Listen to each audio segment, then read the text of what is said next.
working to connect a region of over 600 million bridges between our lands.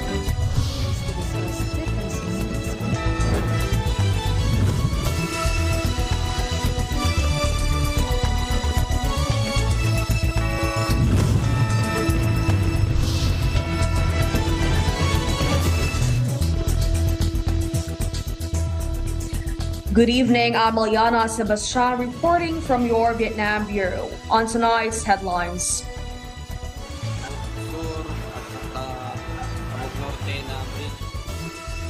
At least 13 people have been reported dead due to torrential rains and floods caused by the shear line in various parts of the Philippines. Malacanang today said President Marcos Jr. is monitoring the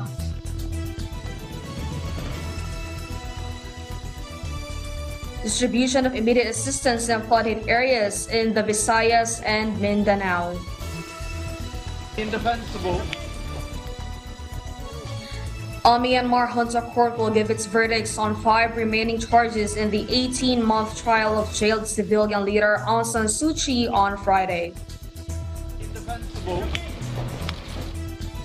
And 13 Thai eastern cirrus cranes were released into the wild in northeastern Thailand, the latest effort to revive the almost extinct species in the kingdom.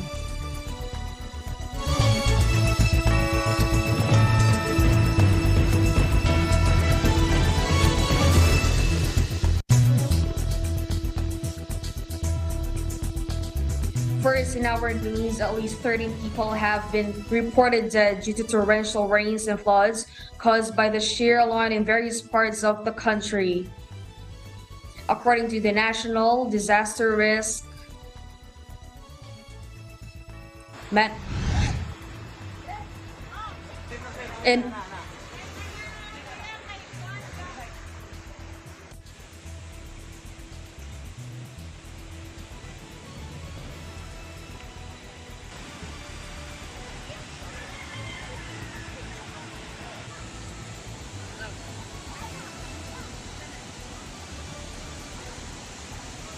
In its update, the agency said 2 deaths from eastern Visayas have already been confirmed, while 11 are undergoing validation, 7 from northern Mindanao, 3 from Bicol, and 1 from the Zamboanga Peninsula. The Coast Guard said it rescued members of more than 24 families in the southern city of Ozamis and nearby Clarin town at the height of the flooding.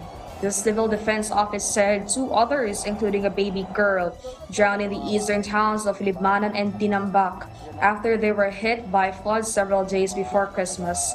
19 people remain missing, most of them subsistence fishermen from the country's Pacific seaboard who put to sea despite rough condition days before Christmas. The Philippines is ranked among the most vulnerable nations to the impacts of climate change. Scientists have warned that storms are becoming more powerful as the world gets warmer. Malacanang today said President Marcos Jr. is monitoring the distribution of immediate assistance in flooded areas in the Visayas and Mindanao.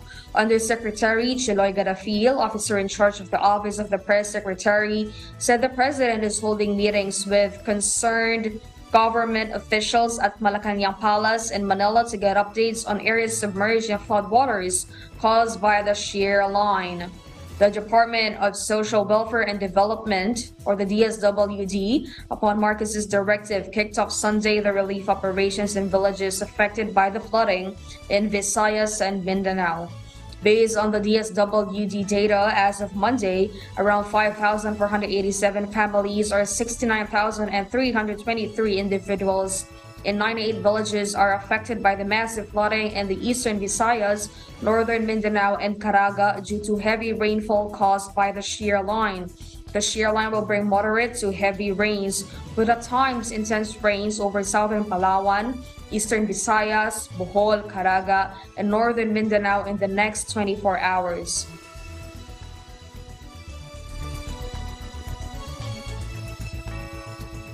Most parts of the country will experience rains on Tuesday due to the shear line in the northeast monsoon, or amihan.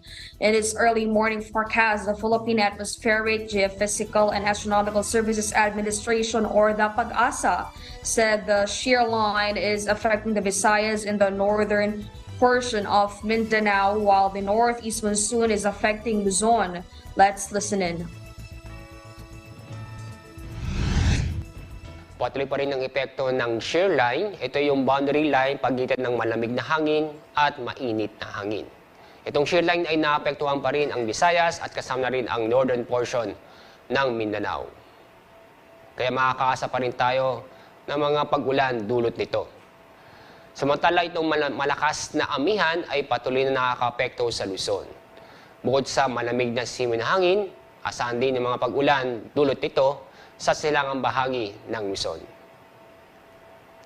At sa araw nito, dahil sa amihan, makakaranas po ng maulap ang kalangitan na may mga mahihina hanggang sa katamtamang pagulan sa Cagayan Valley, Cordillera, Aurora, Quezon at Bicol Region.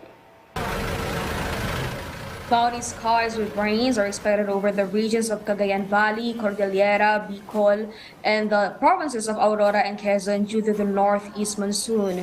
The northeast monsoon will also bring partly cloudy to cloudy skies with light rains over Metro Manila and the rest of Luzon. Moderate to rough coastal waters are expected in the seaboards of Luzon, Visayas, and Mindanao.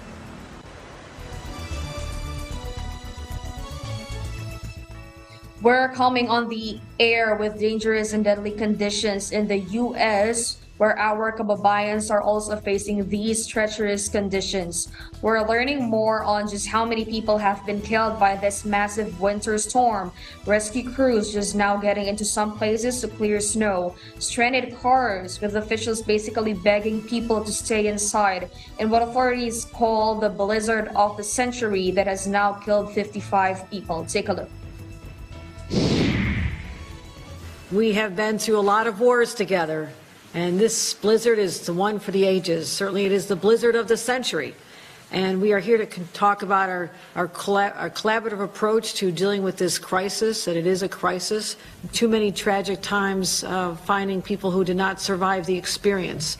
And I want them to know that we know that it's difficult work to do. And they're grieving inside, as we all are, for the families who are getting the horrible, heartbreaking news that their loved ones succumbed to the storm over the last day or two. And our hearts are breaking for them. And as much as we can see the skies right now, we know that the storm is coming back. We're expecting another 6 to 12 inches. And in the south towns, the southern part of Erie County, a little bit south of here, they had 30 to 40 inches of snow overnight. So anyone who declares victory and says it's over, it is way too early to say this is at its completion of, maybe the severity is downplaying now, and right now it's not as bad as it had been over the last couple of days, but it is still a dangerous situation to be out. There are some people that have been without power in their homes since Friday. We know that. I myself and my family were without power. I can tell you at one point the temperature in our home got down to about 40 degrees. It was very uncomfortable. The challenges that so many families are going through and the frustration that people are facing. Stay off the roads. The driving ban is in place not to inconvenience you. It's to help us get through this as quickly as possible, to open up communities so that we can get in and do what we need to do so that we can open up as fast as possible. But we're still getting reports of individuals who are not only going out on the roads, but getting stuck. Here we are. The storm started on Friday. We know people want to get out, but there are people who are going out, and we don't think for really a good apparent reason, who are getting stuck on roads that we had previously cleared or were attempting to clear. And all you're doing is hindering our efforts to respond, including, most importantly, life-saving response. Blizzard conditions persist in parts of the U.S. Northeast, causing widespread power outages, travel delays, and at least 55 deaths across 9 states. In New York State, authorities have described ferocious conditions particularly in Buffalo, with hours-long whiteouts, bodies being discovered in vehicles and under snowbanks, and emergency personnel going car to car searching for more motorists dead or alive. Buffalo, a city in Erie County that is no stranger to foul winter weather, is the epicenter of the crisis, buried under staggering amounts of snow. The National Weather Service forecast up to 14 more inches, in addition to the several feet that have already left the city buried with snow or in snow, with officials struggling to get emergency services back online. National Guard members and other teams have rescued hundreds of people from snow-covered cars and homes without electricity, but authorities said more people remain trapped. The extreme weather sent temperatures to below freezing in all 48 contiguous U.S. states over the weekend, including in Texas communities along the Mexico border, where some newly arriving migrants have struggled to find shelter. The Filipino community in the United States is advised to monitor and make necessary preparations as this snowstorm sweeps through the country.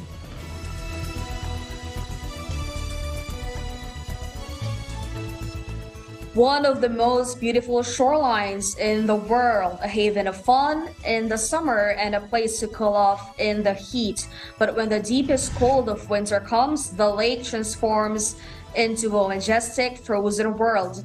Lake Michigan is one of the 5 Great Lakes of North America. It is the second largest of the Great Lakes by volume. Every winter ice forms on the lake. That ice creates unique ice formation. The extent of that ice varies from winter to winter, but every year features unique ice structures. As cold air rises, the lake starts to cool, lake steam forms. And in just a few days during Arctic outbreaks, ice will start to form on the lake. The ice starts thin, but as the cold persists, it grows thicker. Then the waves and winds start to mold and shape that ice, creating unique formations. The beauty of Lake Michigan is unmatched in the summer and in the winter, but it's dangerous to walk on the ice because you don't know where the beach ends and the ice begins.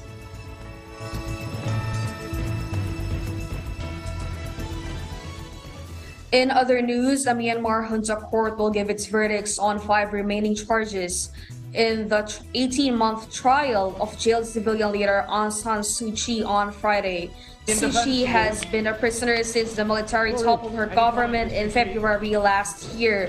The remaining 5 corruption charges Suu Kyi faces relate to the rental of a helicopter for a government minister, a case in which she had allegedly not followed regulations and caused a loss to the state. Each carries a maximum jail term of 15 years. In previous corruption cases, the court has generally sentenced Suu Kyi to 3 years per charge. Analysts say the junta may allow Suu Kyi to serve some of her sentence under house arrest while it prepares for elections. It is said it will hold next year. The military alleged there was widespread voter fraud during 2020 elections won resoundingly by Suu Kyi's National League for Democracy party, although international observers said the poll was largely free and fair.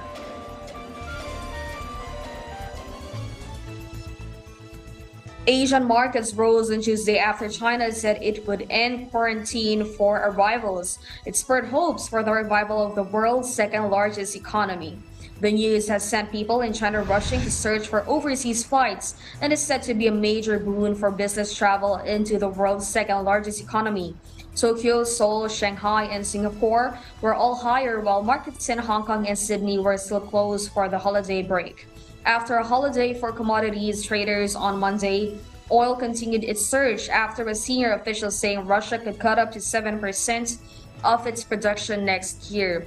Production was also curtailed by freezing conditions in the United States, where more than 1.8 million barrels a day of oil processing capacity in Texas was hit by extreme weather.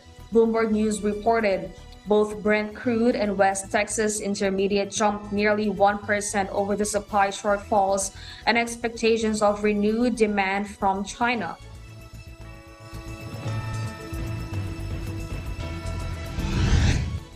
The Department of Information and Communications Technology, or the DICT, launched Tuesday a 24/7 complaint center where the public can report issues related to the SIM card registration. DICT spokesperson and Undersecretary Ana May Lementillo said the first 2 weeks of the implementation of the SIM registration is considered as a test period. Some glitches or technical issues are expected as the public telecommunications entities fine-tune their respective processes. The complaint center for the SIM registration will be under the Cybercrime Investigation and Coordinating Center, an attached agency of the DICT. Concerns related to the SIM registration can be directed to them through hotline 1326.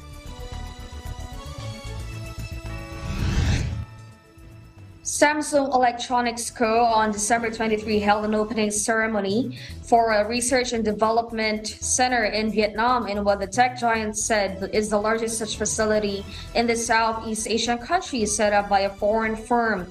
The ceremony was attended by Vietnamese Prime Minister Pham Minh Chinh and Samsung Electronics Executive Chairman Lee Jae-yong.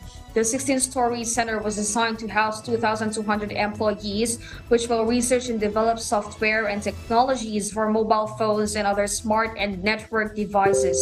The South Korean giant said in a media statement that it plans to elevate Vietnam's role beyond a global production base.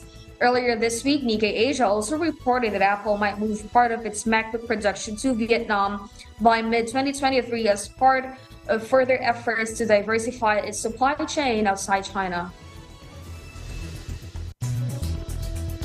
The Philippines will send 12 athletes to the 26th Asian 10-pin bowling championships on January 8 to 18, 2023 at the South China Athletic Association Bowling Center in Hong Kong. The team, which will leave on January 7, is composed of Christian Di Chanco, Ivan Dominic Malig, Patrick Neil Nuki, Emerson Gotencio, Daniel Robert Evangelista, Jordan Matthew Dinham Alcantara, Crizia Lynn Makatula, Marian Lara Posadas Wong, Rachel Leon, Maria Lourdes Arles, Daniel Lazo, and Jelena Grace Gelia, and coaches Jojo Canare, Biboy Rivera, and Ray Reyes. Posadas Wong, Gotencio, Dinham Alcantara, Makatula, and Leon competed at the International Bowling Federation, or the IBF World Cup in Queensland, Australia last month. Makatula captured the 2017 Kupika AMF Bowling World Cup title. In the same year, she won the team event silver medal with Posadas Wong, Marie Alexis C., and Maria Liza Del Rosario at the Asian Indoor and Martial Arts Games in Ashgabat, Turkmenistan.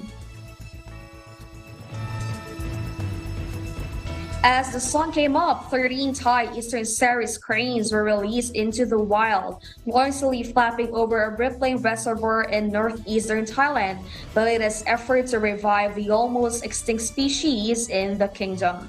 More commonly known as Thai cranes, the birds nearly disappeared from Thailand roughly 50 years ago.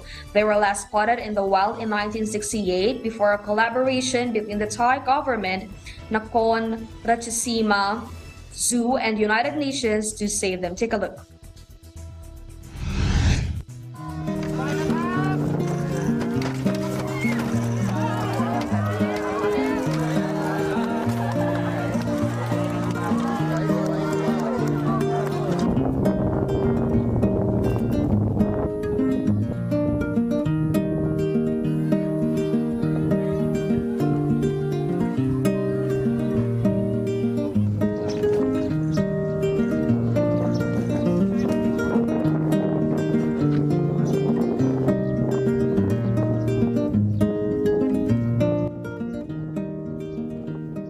เพราะฉะนั้นนกกระเรียนพันธุ์ไทยเองเนี่ยจริงๆแล้วเขาเป็นนกน้ำที่รักสงบนะครับความอุดมสมบูรณ์ตั้งแต่อดีตเนี่ยสามารถที่จะบ่งบอกได้ว่าเขาสามารถอยู่ตรงไหนก็ได้ที่มีแหล่งอาหารสมบูรณ์แต่ปัจจุบันในการลุกลามและก็ทำการเกษตรในวงกว้างเนี่ยมันส่งผลให้พื้นที่ที่อยู่ของเขาเนี่ยลดลงนะครับความปลอดภัยแล้วก็สภาพแวดล้อมแหล่งอาหารที่ไม่เพียงพออะไรพวกนี้มีผลกระทบต่อการขยายพันธุ์ของเขาด้วยมันก็ส่งผลต่อการสูญพันธุ์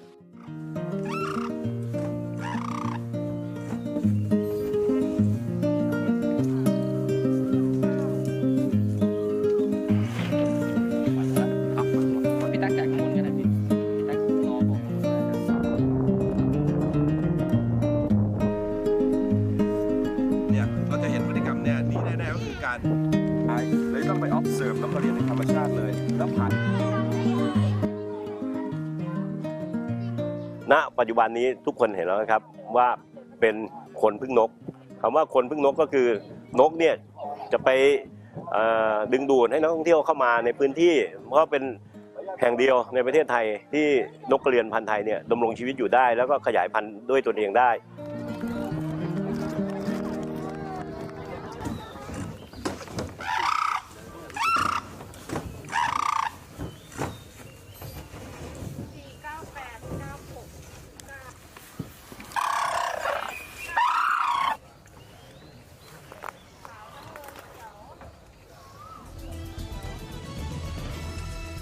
At the fourth ASEAN-EU Policy Dialogue on Human Rights, experts and practitioners discuss ways to ensure the protection and promotion of human rights across the ASEAN community pillars. ASEAN and EU plan to formalize cooperation on human rights in 2023 to further strengthen the capacity of the ASEAN Intergovernmental Commission on Human Rights and to explore areas of collaborations. Take a look.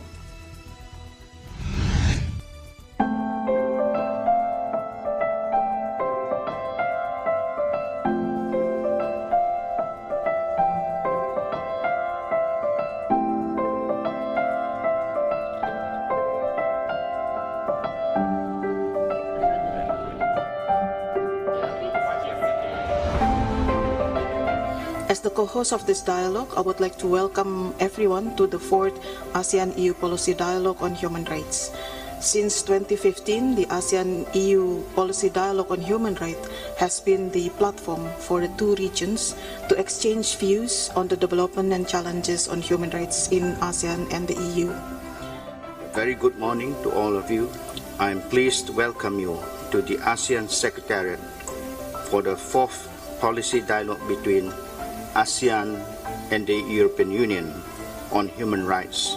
On behalf of Excellency Kaurimi, representative of Cambodia and chair of iCharge, I have a great pleasure to welcome Excellencies and all our esteemed delegates to the fourth ASEAN-EU Policies Dialogue on Human Rights.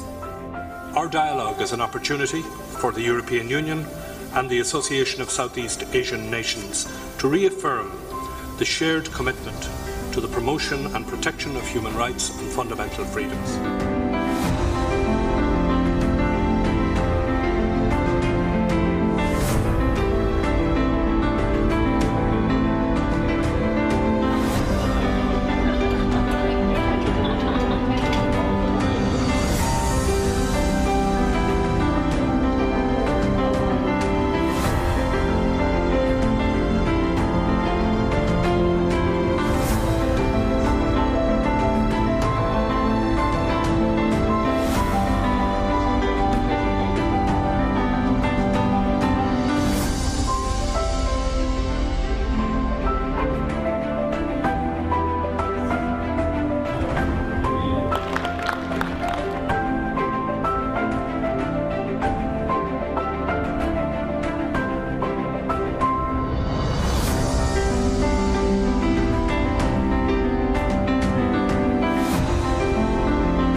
I wish you all the delegation a safe journey back home, particularly non-Indonesian participants. And we look forward to meet again in the next dialogue in Brussels. Thank you.